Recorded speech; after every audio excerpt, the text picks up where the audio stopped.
Hello everyone and welcome to another episode of True Crime with Caitlyn. I hope that you all had the most amazing summer, and for everyone out there who was like me and enjoys the bare months, enjoys the coldness and the end of the year, our season is finally upon us.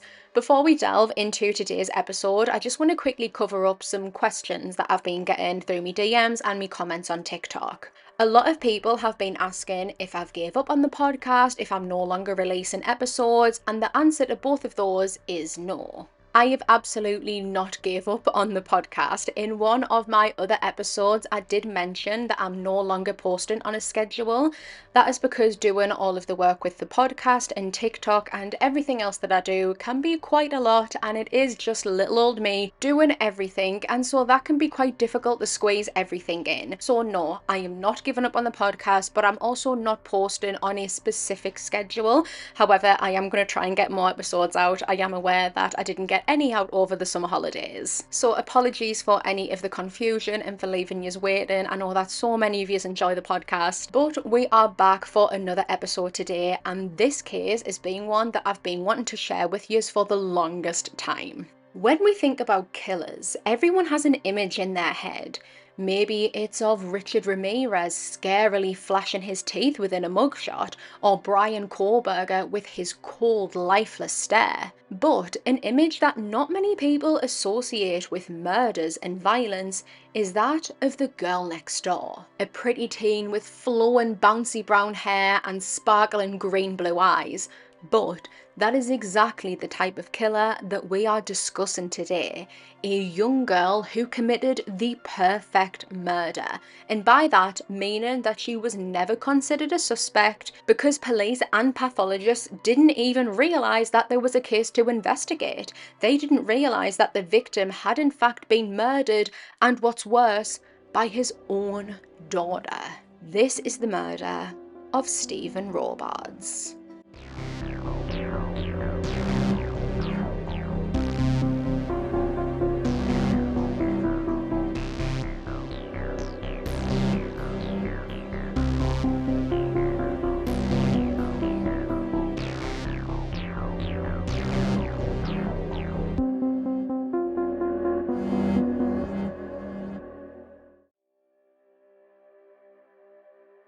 Stephen Robards and Beth Loma were the typical perfect all-American couple. They met in high school, where 6'4" Stephen, with his curly dark hair, was considered to be the hottest boy in school. And Beth was an all-round outstanding student. She was smart, she was part of the honorary society, and she was gifted in sports, excelling in basketball, volleyball, and track. After graduation, the couple married in 1974 when they were 18 years old. Stephen enlisted in the Navy, where he had a 4-year contract, and with this job he had to move to different bases all around the country to serve, so he and Beth would live in different states such as San Diego and Florida before they settled in Texas, living in Fort Worth. In July 1976, the couple would welcome their only child, a daughter who they named Dorothy Marie Robards, and she only went by her middle name Marie, and so that is what I'm going to refer to her as. Despite how perfect the Robards looked from the outside, a beautiful family with a father serving his country, on the inside, things weren't as they appeared. Due to his work, Stephen began experiencing bouts of depression. He became irritable, and Beth felt like she had to walk on eggshells around him because he would just throw these massive temper tantrums, and she described him as being a really jealous person. Despite her trying her hardest to work on the marriage, wanting to abide by her Catholic beliefs, Beth couldn't take it anymore and separated, ultimately divorcing from Stephen in 1980 after only 6 years of marriage. The divorce devastated Stephen, and he only fell further into his pit of depression. Beth, however, moved on extremely quickly and she went on to marry Frank Burrows in 1981. Beth and Frank met when Beth was living in Florida while Stephen was serving in the Navy, and Frank was also a Navy man. He too was recently divorced and he had a son, so very similar circumstances to Beth. She did state that while she was still in a relationship with Stephen, there was nothing but a friendship with Frank. Their relationship only got more serious after her separation from Stephen.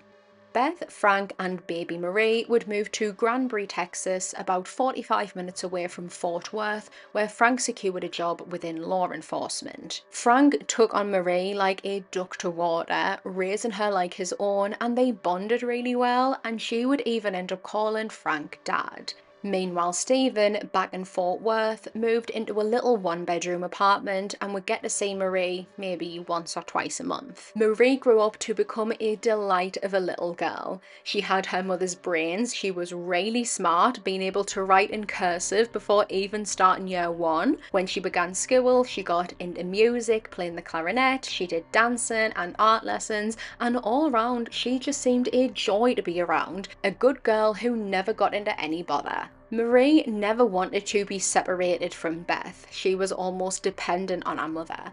The two were more like best friends than they were mother and daughter. They would constantly be laughing together, talking, and they were very affectionate. As Marie grew older, however, she started to become very territorial, if that's the right word, over her mother. It seemed like she had taken on some of Stephen's jealousy traits. She would often get in the middle of Beth and Frank's marriage, making them clash and argue, and a psychologist who later examined Marie described this, saying, quote, Marie might have seen the marriage as a way of taking her mother away. By the same token, Frank was probably jealous of the mother-daughter relationship. Marie's attitude towards Frank began shifting.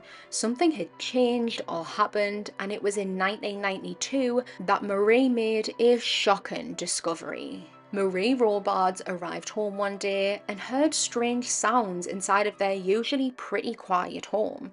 She creeped upstairs to where the sounds were coming from, only to discover her stepfather Frank in bed with another woman. Now, this horrified Marie, who immediately told her mother Beth, expecting Beth to kick Frank to the curb and tell him where to go, but she didn't.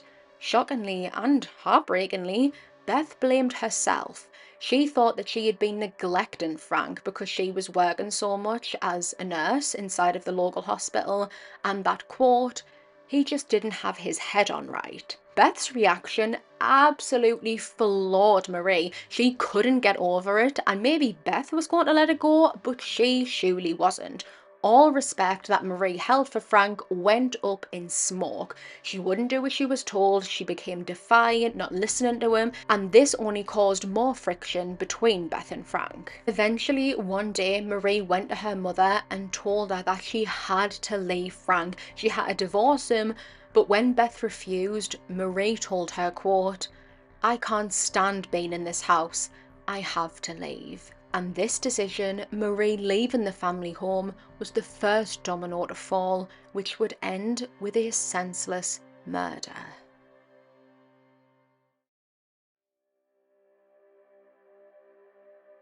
After walking out on her mother and stepfather, Marie Robards went to live in Fort Worth with her maternal grandparents, and it was alright for a couple of days, but soon the gravity of what had happened struck Marie. She couldn't bear being away from Beth. Pulling together every last penny or cent that she had, she took a taxi back to Granbury, expecting to see her mother's face, glowing with excitement at the sight of her, elated that her daughter finally came back home.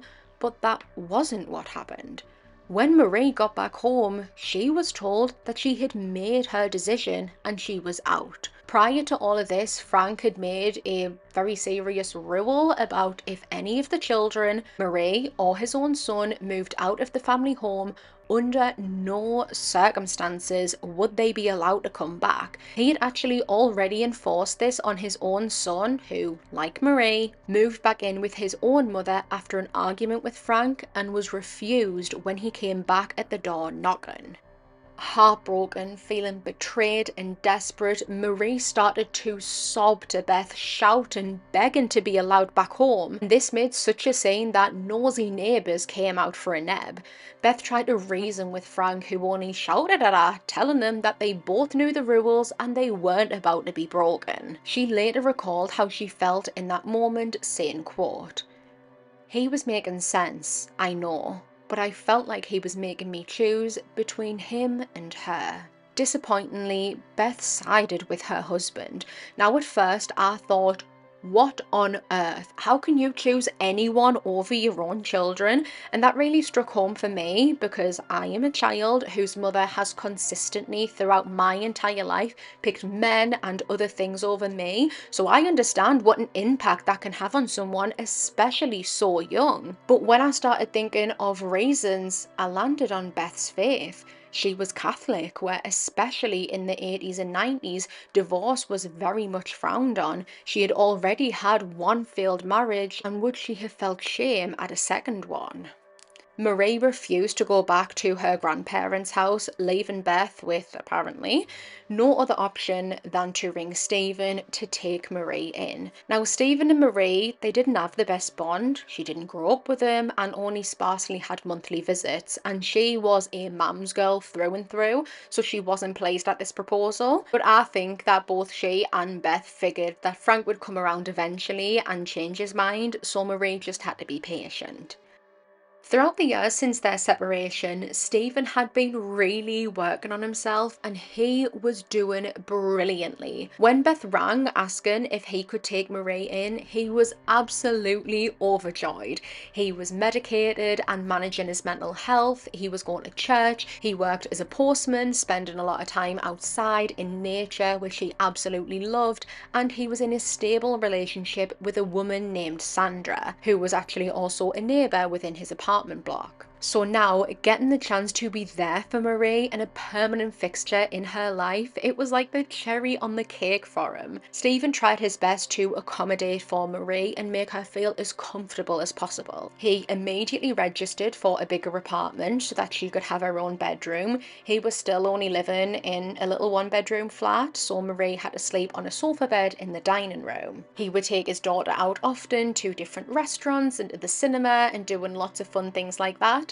But no matter how hard he tried, Stephen could not please her. Marie was mopey and miserable and would spend hours on end on the phone with Beth just begging to come home, and Beth kept on telling her that she couldn't promise her anything and that the decision was down to Frank. Marie complained about Stephen, saying that he wasn't very domestic, he didn't clean up a lot, he didn't really know how to cook, he had barely any utensils in the kitchen to cook with, and she even confided in her mother that she was feeling suicidal. Beth thought that she was just being dramatic because Marie wasn't the type of girl to do something so extreme, or so she thought.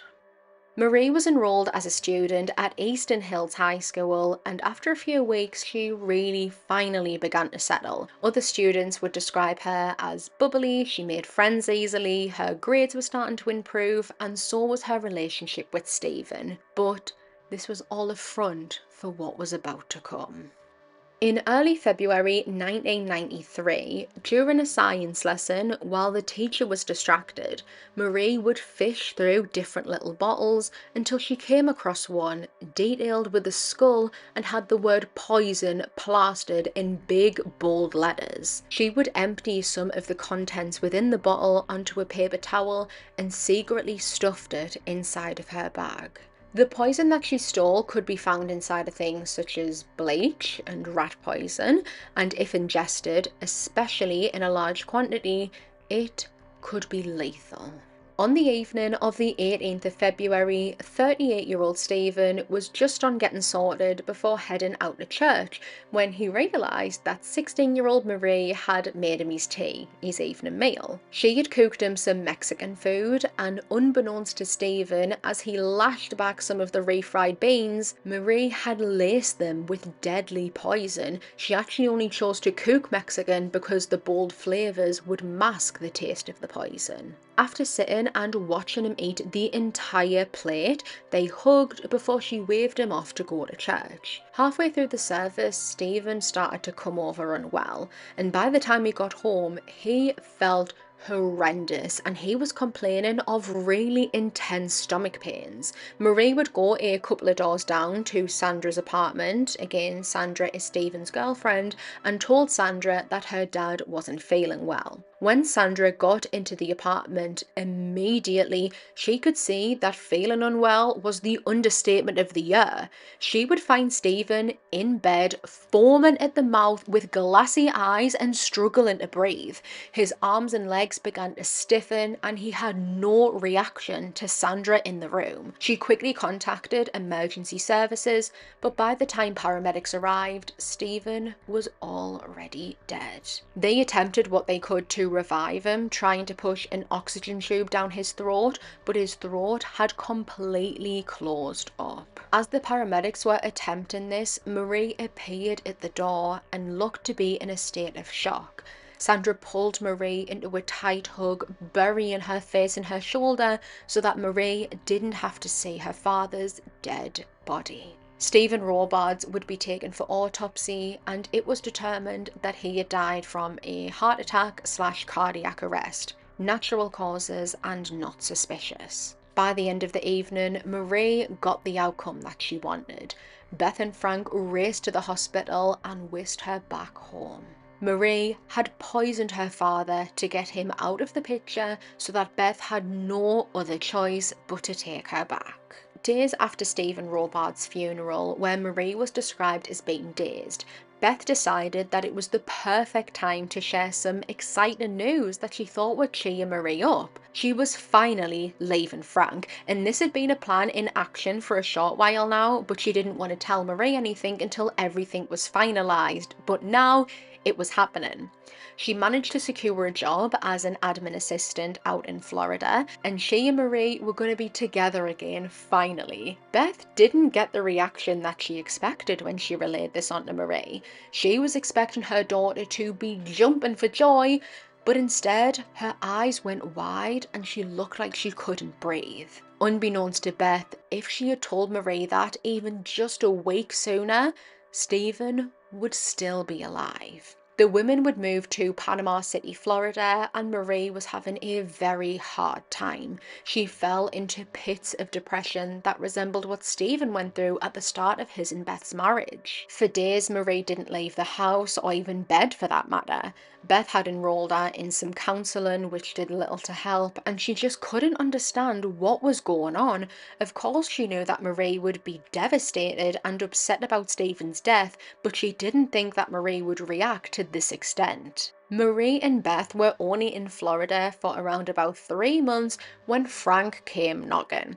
He wanted to sort things out with Beth, fix their marriage and really put the graft in, which is funny because the children can't leave the family and return whenever they want, but apparently he can. Talk about one rule for one and one for the other. Unsurprisingly, Beth agreed and Frank moved back in. Marie made a conscious effort to try and move past what they had already been through and try to tolerate him, which she did for a while. But some say that a leopard never changes its spots. One day, while helping out with some housework and stripping the bedding, Marie discovered a love note from another woman hidden inside of Frank's pillowcase, and she knew that she was done. She told Beth, quote, "Mom, you can put up with him if you want to, but I don't have to. I miss Texas and I'm going home." Surprisingly, Marie opted to move in with her paternal grandparents. It seemed like she was making an effort to connect and to be with them, to try and develop a bond with her father's family. Knowing what we do now, I wonder if this came from a place of guilt that she felt, and maybe she wanted to try and make up for it.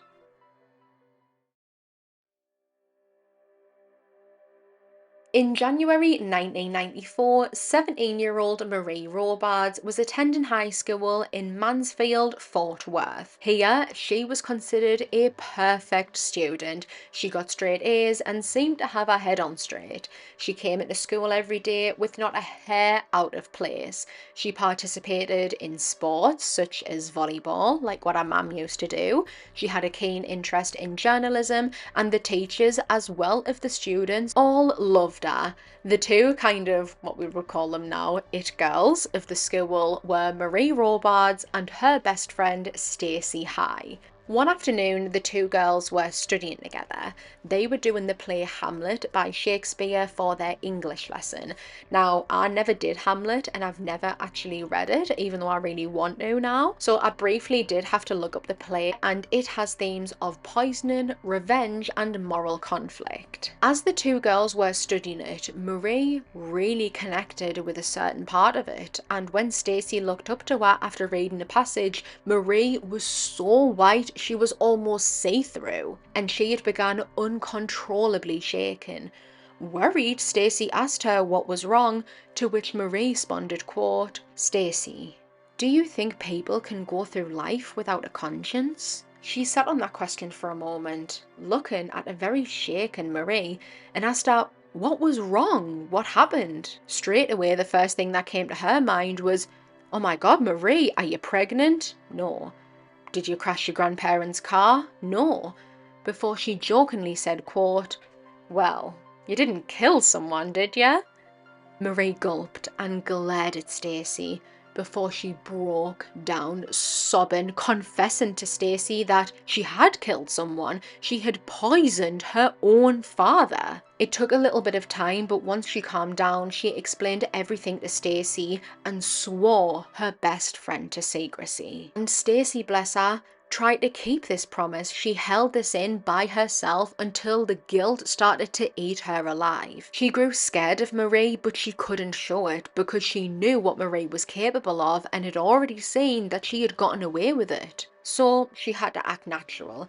They continued hanging out together, studying, going to parties. They even went to prom together. Every time anyone else looked at Marie, they would see a seemingly harmless, sweet girl, but all Stacey saw was a cold-blooded, unremorseful killer. Learning what she had, things started making sense, because whenever she tried talking about Stephen, asking Marie questions about her dad, Marie would shut it down. She did not want to talk about him, she refused to go and visit his grave, and this read as strange to Stacey. Everyone manages their grief differently, but there was something about Marie's attitude that just seemed off.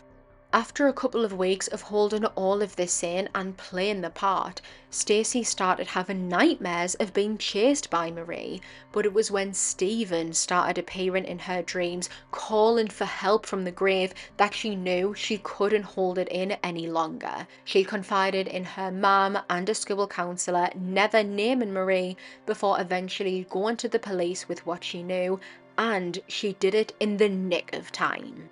The mortuary where samples of Stephen's flesh and blood were being stored were just days away from being disposed of. He had died over a year before, an unsuspicious death, and so it was already a miracle that they hadn't already gotten rid of the samples, because what reason did they have to hold on to them? After hearing what Stacey had to say, the samples were taken to a more advanced lab out of the state, I believe, to see if they were able to detect traces of poison within the samples, but that's not a quick process. When the results eventually came back, they confirmed that 38-year-old Stephen Robards had indeed been poisoned. He had 25 times the lethal amount of poison in his system at the time of his death. In October 1994, police officers arrived at the University of Texas, where Marie was studying to become a pathologist, if you can believe that. They approached her in the hallway and placed her under arrest, taking her to the station. Once she sat down in one of the interview rooms, officers described barely even needing to say a word before Marie completely confessed. She had held on to this for years now, and it was all coming out. During this interview, the officers could not believe what they were hearing.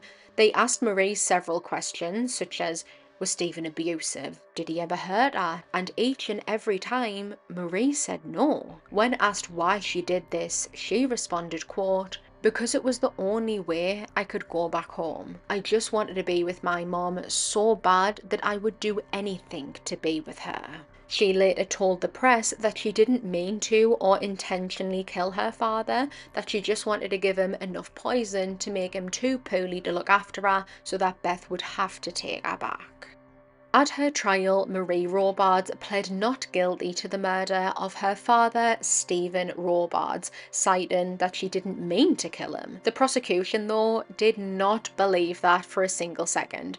Marie was a very smart young girl, and they said that she, who got an A in chemistry, would have known the implication of digesting poison, especially the amount that she spiked Stephen with. They branded her, quote, "society's worst nightmare and a remorseless predator." The defense argued that Marie wasn't any of those things. She was a confused, desperate teenager who, like she said in her own words, would have done anything to go back to Beth, and that no, she didn't know how fatal the poison was. The murder trial lasted 2 weeks, and on the 9th of May 1966, Dorothy Marie Robards was found guilty of the murder of Stephen Robards. During the sentencing period, the prosecution wanted the book thrown at her. They wanted to show everyone that you cannot kill someone and expect to get away with it. The defense, however, tried to plead on Marie's age and her emotional state. She had got her life on track, she never got into trouble for anything else, she was a university student, and she managed to hold down different jobs, so they were pleading to just allow her probation. The judge/jury kind of met them in the middle. She would be handed a sentence of 27 years, however she was paroled after only serving 7 years in 2003. Marie will be approaching 50 now, and since her release from prison, she has lived completely under the radar, likely under a new identity. She is now out there somewhere, living life freely, after murdering her father. Thank you so much for tuning in with me for today's episode and for your patience while I try to get new episodes out. Make sure to follow the podcast wherever you're listening and to check out the Instagram at TrueCrimeCaitlyn Pod, where I'll be posting images relating to today's case. Thank you all so much again for listening, and I will see you all next time.